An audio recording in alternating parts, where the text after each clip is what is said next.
Hello, Athena's parenting community. Today is Monday, March 15th, and let me know if you can hear me, if you can see me. I have been a bit missing in action because my home front had got a little bit busy and topsy-turvy.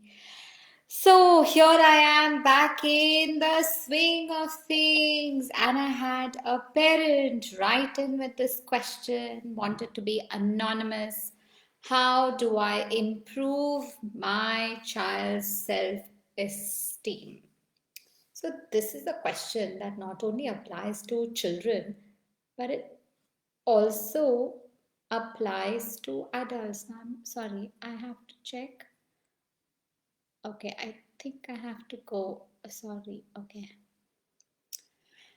I'm also simultaneously on Instagram, so that is why. So, hello, Athena's parenting community. This is Sunaina Bora live on Monday, March 15th. After a bit of hiatus, I had stuff going on the home front, which is a little bit beyond my control. So, trying to sort it out while we speak, so things are falling into place. You know how it is. We want our lives to be perfect, and then life throws us one of those curvy balls, and you have to manage. So I'm still very blessed, still so grateful for the gifts of God and everything that is going well. So, if you can hear me, if you can see me, please say hello. This is Monday morning. I am going to try and come on Monday mornings, which suit me till another class of mine that I attend starts. So, till then I will shift to Sunday mornings. So, this is Sunana Vora, youth and parent coach. I have been coaching children, teens, and parents since 2010. So, it's been over 10 years. I love talking to children, especially teenagers. I think they're a very bright lot, but I also think they are terribly misunderstood in today's day and age. I think a lot of them are very privileged, and I tend to remind parents that it's not the child who's asking for the privilege.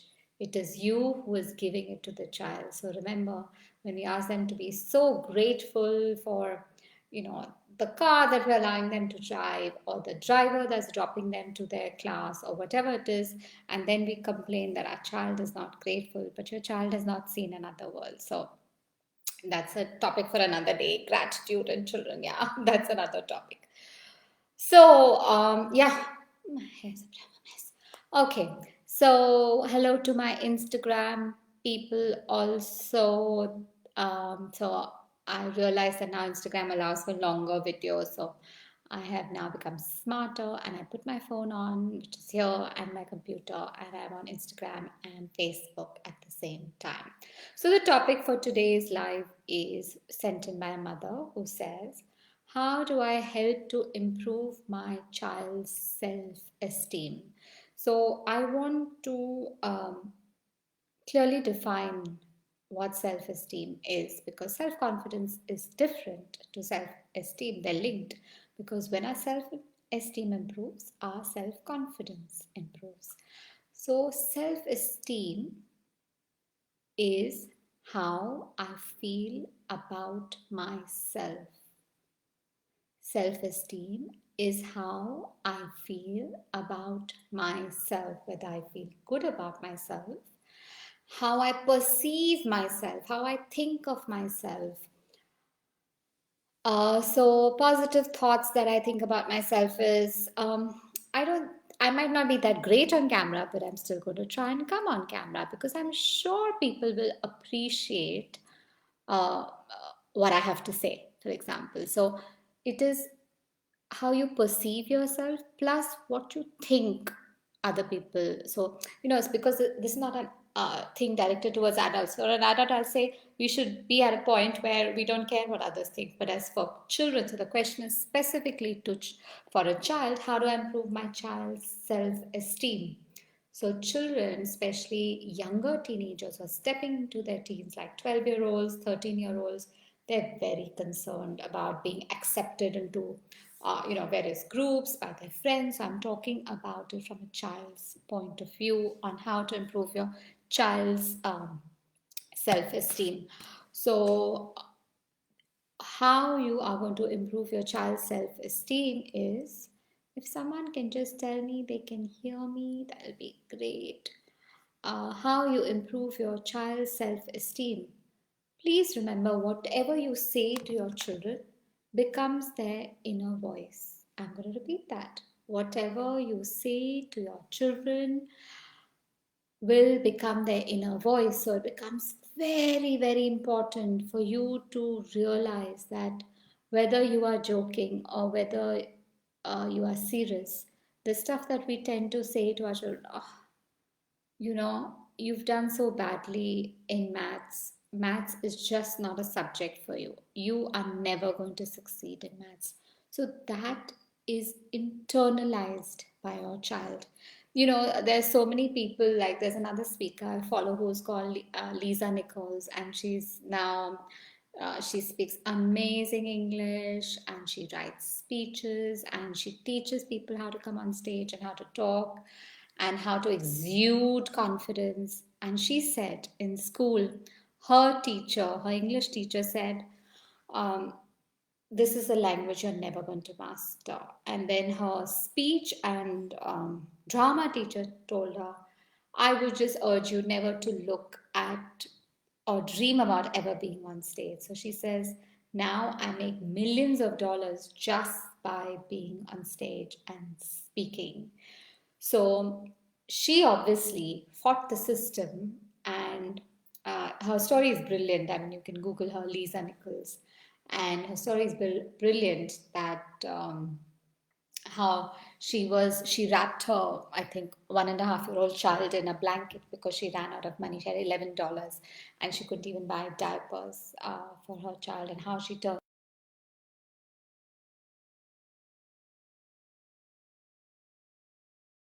And so that's somebody who has really knocked out the negative self beliefs that they had imbibed in their childhood. But not everyone is that strong, and a lot of us adults are walking the planet with little niggly negative put into us by our teachers, by people of authority, by an elder sibling, or by your own parents about what you can or cannot do. So it's very, very important for you to realize that as a parent, the first thing you can do is become conscious of what you are consciously or unconsciously saying to your child. Oh, you've done so badly in maths. Maths is never going to be a subject you're going to do well. So even if your child is planning to study further or get a tutor and do well, your child has already imbibed that negative self belief that maths is not something I am ever going to do well. In school, if the teacher says, oh, art is a subject you really cannot do well, and you should stick to uh, computers, for example, never ever bother with art in your life, your child absorbs that belief. So, self esteem is how the child thinks about themselves, and that is why it becomes very important that people of authority around your children know what they're saying to their child. And even if you can't control what the teachers are saying, you can't control every person your child comes to interact with, but this negative self view of your child will have negative repercussions in the future. So then it becomes sort of your responsibility to talk to your children about uh, what they feel about themselves, what are the negative things that they feel about themselves, and how can they let go of that and put positive stuff like I'll give you an example. My daughter, a couple of years ago, she was doing something and she dropped something, and it happened in 1 week, happened once or twice. And she says, oh, I'm such butterfingers. And I did not want my daughter to live with that negative self belief. Very small thing, yeah, butterfingers. Butterfingers loosely translates to being careless. But I did not want my child to have that feeling about herself.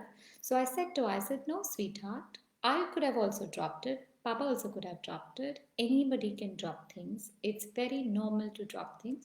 Just try and be a bit more careful. You are not Butterfingers at all.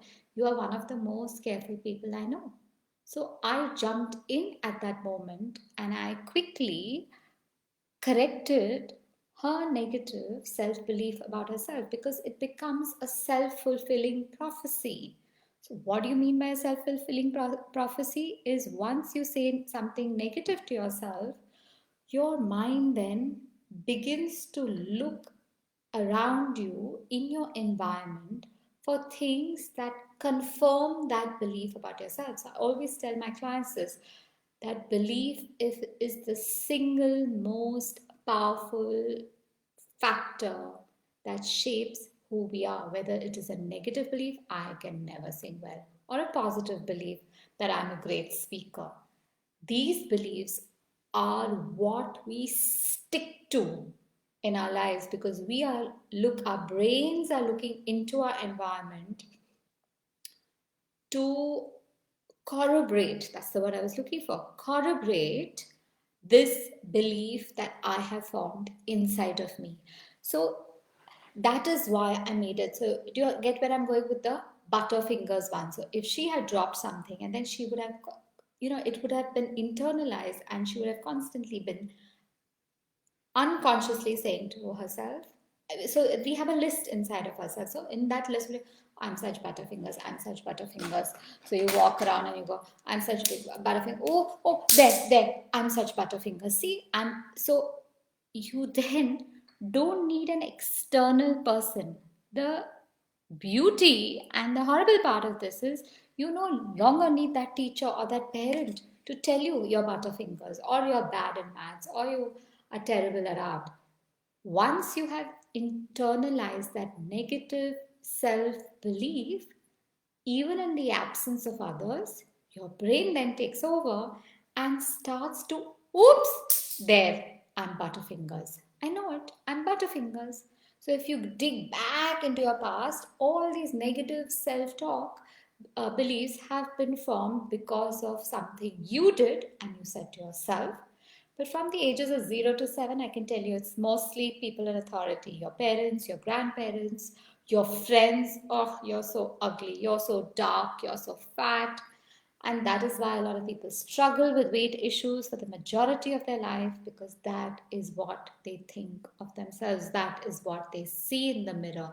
And that is why, in order to hold on, so let's say at the age of 6, let's just take a random example. At the age of 6, a friend of yours said to you, oh, you're so fat and ugly. And you held on to it. So even if you were going to grow out of it eventually, if you internalized it and thought of yourself as fat and ugly, once you've internalized it and absorbed it into your unconscious mind till you do something like undergo coaching, healing, therapy, blah, blah, blah, you keep fulfilling that self-fulfilling prophecy by continuously eating because then you need to maintain that thought of yours, that belief of yours that I'm fat. So I believe I'm fat. So when I'm fat and I look in the mirror, I have to see fatness. So for that, I will eat, that I will be unhealthy, and so on and so forth. So it becomes a self-fulfilling prophecy where you will do everything in your control to ensure that the belief is constantly ticked off. And that is why building your child's self um, esteem becomes so important. And come on, so let's be realistic. Sometimes I'll say, oh, you're being so lazy and you don't do this enough. And your child says, yeah, I don't clean my room because I'm lazy. I don't do this, I'm lazy. So I'm currently coaching a young teenager who said to me that when I'm writing, so apparently in his smaller tests, he does well. When he's with his tutor, he does well in his tests. But when he goes to the examination, he does not. Hold on, I'm just going to read out what he said to me exactly because I highlighted it and I said, this is Do I make stupid mistakes like I normally do? So he's giving his exam, and what is he saying in his exam? Am I making stupid mistakes like I normally do? Oh, I just finished cooking. Oh, did I do really something stupid while I cooked like I normally do? Oh, I just finished my exam paper. And have I done something stupid like I normally do? So, this poor teenager's normal is I am stupid. Can you believe that? His self belief about himself is in normal times, I am stupid. So, this is what he's saying to himself all the time. So, if I'm saying to myself, right now, I'm talking to, oh, I hope I'm not saying anything stupid. Am I again saying something stupid like I normally do? Oh, I touched my hair just now. Did I look stupid while doing that? So, if in the background, like we have the air conditioning running in the background, imagine whatever I do, if I'm constantly telling myself, am I making this stupid mistake again? Like I normally do. So I have fed into my system, my unconscious system, my self esteem, my pot of self esteem, that I normally do stupid things. I am stupid and I normally make stupid mistakes. So his exams, his bigger exams, he is unable to do well because of this, because that air conditioning noise, his background noise is always saying just one thing. Am I doing this stupid thing again and again? So please remember, when it comes to your children, we're all human beings and we can't always be perfect. So I'm not saying that you can be perfect and not say things, but when you have said something, try and go back and retrieve it and try and delete it off your child. So if I've said to my child that, oh, I think you're so lazy and you never do anything properly, and your child has imbibed that, inculcated it, absorbed it, then what you need to do is sit down with your child and say, yeah, I lost it. I know on more occasions than not, you have finished things. So I think you did a thing very well when you finished clearing up the dining table, and then you cleaned your room, you finished your homework on time, blah blah blah. So you are showing him that he is not lazy. On the contrary, he's proactive and he does things and finishes it. So you want your child to remember that versus you telling him that you are so lazy. So your child's self-esteem is like a bank, and you have to understand what are you constantly depositing in your child's bank account. Are you depositing positive currency by saying positive things, or are you depositing negative currency in your child's self-esteem bank? We're all humans, we are going to lose our cool and we are going to say things that we regret later. So I'm not taking that away. I've done it with my kids. But the point is, as soon as you realize, like I had this mom who came to me and said, I'm so bad at maths. And I've told my son that he's never going to be good at maths. And I was like, excuse me, maths is not a genetic thing. Your child can be good at a subject or subjects that you maybe did not do well. So let's not put such thought patterns in our children's mind, and let's assume if your child has done badly in one or two or three maths exams, figure out ways that he can improve, and do not stamp things into their mind's psyche that make them believe that about themselves, that therefore creates low self-esteem, that then therefore becomes a self-fulfilling prophecy that you will then have to struggle to uh, dismantle later on, because it is their self-esteem that leads to them building better self-confidence, much better beliefs about themselves. So it starts with self esteem. And like I said, 0 to 7 years is the crucial time when children's self esteem patterns develop from people of authority, like their teachers, their grandparents, their parents, older siblings, and even their peers. So it becomes very, very important. And these are things that play out in the teen years, because these insecurities, and a lot of teenagers struggle, and I feel girls especially struggle with stuff like body issue, because somewhere they've been told you are so fat and cute, or you are so dark, or you are so tall, or you are so short. And all of these body image issues arise because when they're slightly younger, they have been told something by one of those well meaning aunts or uncles or grandparents or whoever else that they are looking upon, and it sticks in their psyche. So, self esteem is one of the cornerstones of building better self confidence, and therefore it gets more and more and more important for you to focus your attention on what you as a parent are saying. And also, okay, so you are taking responsibility for what you are saying, but you also need to understand that when your child is expressing something, you can actually play a very proactive role in undoing what they might be saying about themselves.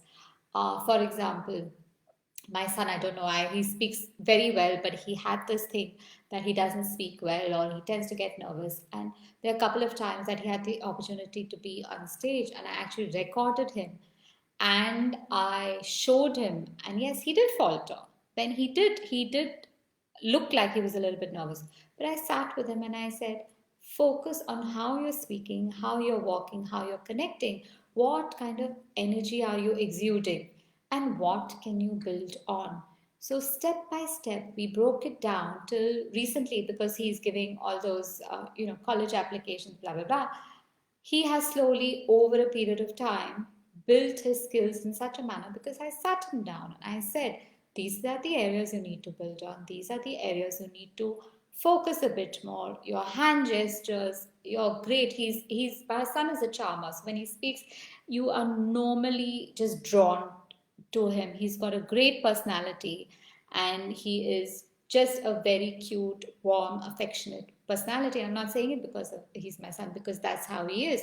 And I said it's important for you to understand that you're very likable, and you need to use that strength now to build your self-esteem and self-confidence. So you see, I took a building block that he already had, which was innate in him, his warmth, affectionate nature, and I focused my attention, his attention rather, on that particular skill, and said it's very easy for someone to like you even when they're interviewing you. So that made a mark. So my son is 17, but that made a mark on him, because he realized that there's one less thing for him to sort of focus on. It took the pressure off him, that it's easy for someone to like me, and it's easy for people are drawn towards my warmth. So that becomes one easy. So how do I build on that? So as a parent, when you notice your child is faltering in a particular area, figure out what is that one strong brick that you can use as a foundation, and then build other layers on it, so that you can up his self esteem, up his game in that particular area. Like the example of speaking for my son. So he's developed, and now he comes out of an interview and he smiles and he says, yeah, it went great. So he's become more relaxed. Of course, it is practice. So I'm not saying that one day your child's going to wake up and be a fab dancer or a great artist or any such thing, but I'm just saying that it's all about practice, and with practice your children will get better. So but self-esteem definitely forms a very integral part of your child's self-confidence, and it becomes very, very important for you to focus your attention on it. So yeah, so that's all from me for today. This is Sunana Vora, youth and parent coach. If you think your child is struggling with self-esteem issues or self-confidence, or can't focus, or is struggling with time management, I have my youth coaching program specifically for children that I conduct. So I do a free 45-minute call with you to discuss whatever issues your child is struggling with, and then we take it from there. So just drop me a direct message here. Hello, Lakshmi, my school friend, who is like sunshine, and I love her to bits. And yeah, so just DM me and we can connect. I have a parenting program for parents, which is 4 weeks. So if you're struggling with your child and want to learn tricks, tips, and strategies to hi, Raki, how are you? Two school friends online. Raki is also here, Lakshmi is also here. So we've known each other. I don't want to give my age away. So anyway, so that's it from me, guys. And just DM me for my coaching programs for teenagers and DM me for my programs for parents. And continue with the questions. I'm more than happy to answer them on my next live. Take care. Bye for now.